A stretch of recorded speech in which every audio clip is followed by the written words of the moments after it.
The recent threats by the Trump administration to unilaterally deploy the National Guard to Chicago have ignited a contentious debate, bringing to the forefront a complex web of legal, political, and social issues.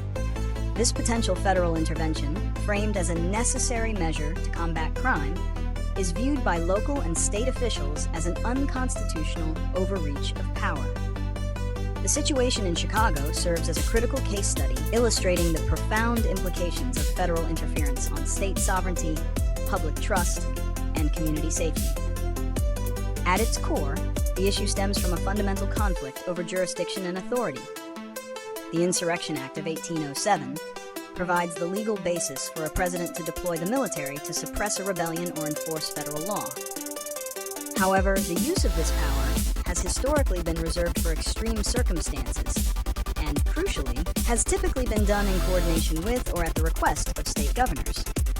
In this instance, both Illinois Governor J.B. Pritzker and Chicago Mayor Brandon Johnson have vocally opposed such a deployment, asserting that it is an uncoordinated, uncalled for, and unsound action.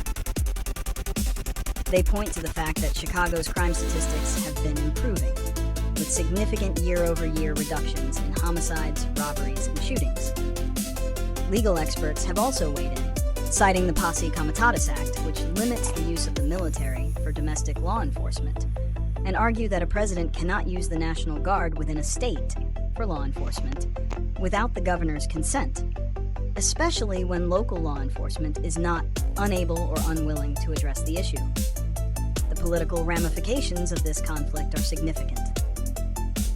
Critics argue that the threat of deployment is not a genuine public safety measure, but rather a political maneuver designed to appeal to a specific voter base by portraying Democratic-led cities as chaotic and out of control. This narrative is further complicated by the fact that the Trump administration had previously cut federal funding for violence prevention programs in cities like Chicago, leading local officials to argue that the federal government is undermining their efforts while simultaneously offering a solution that the city does not want or need. The rhetoric creates a power struggle that erodes the cooperative relationship between federal and local governments, a dynamic that is essential for effective governance. The social consequences of such a deployment could be dire. The relationship between the Chicago Police Department and the communities it serves, particularly communities of color, has long been strained. Years of documented mistrust, often rooted in historical events and a lack of accountability, mean that a new influx of armed federalized military personnel could be seen not as a source of safety, but as an occupying force. This perception could easily inflame tensions and lead to an escalation of conflict rather than a reduction in crime. Community leaders and residents have expressed concerns that a military presence would not solve the city's underlying problems, which they argue are related to systemic issues such as poverty, lack of educational opportunities, and inadequate access to mental health care. Looking ahead, a potential federal deployment would likely be met with legal challenges from the state of Illinois, similar to the lawsuit filed by California in a related case. The outcome of these legal battles would set a powerful precedent for the balance of power between the federal government and individual states.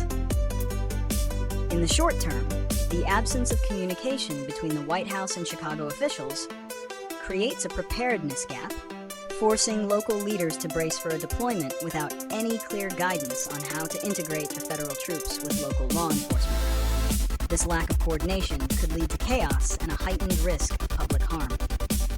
The solution to Chicago's public safety issues, as articulated by local leaders, lies not in an uninvited military presence, but in a collaborative, long-term strategy.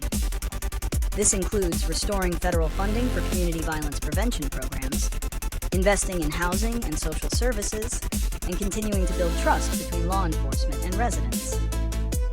A genuine partnership, rather than a unilateral show of force, is the only sustainable path forward. For Chicago, and for any city facing similar challenges, the best approach is one that empowers local communities and supports the work of those who live and serve there. The federal government's role in this view should be to provide resources and support, not to engage in an unconstitutional power grab, that threatens to destabilize local public safety efforts and sow division.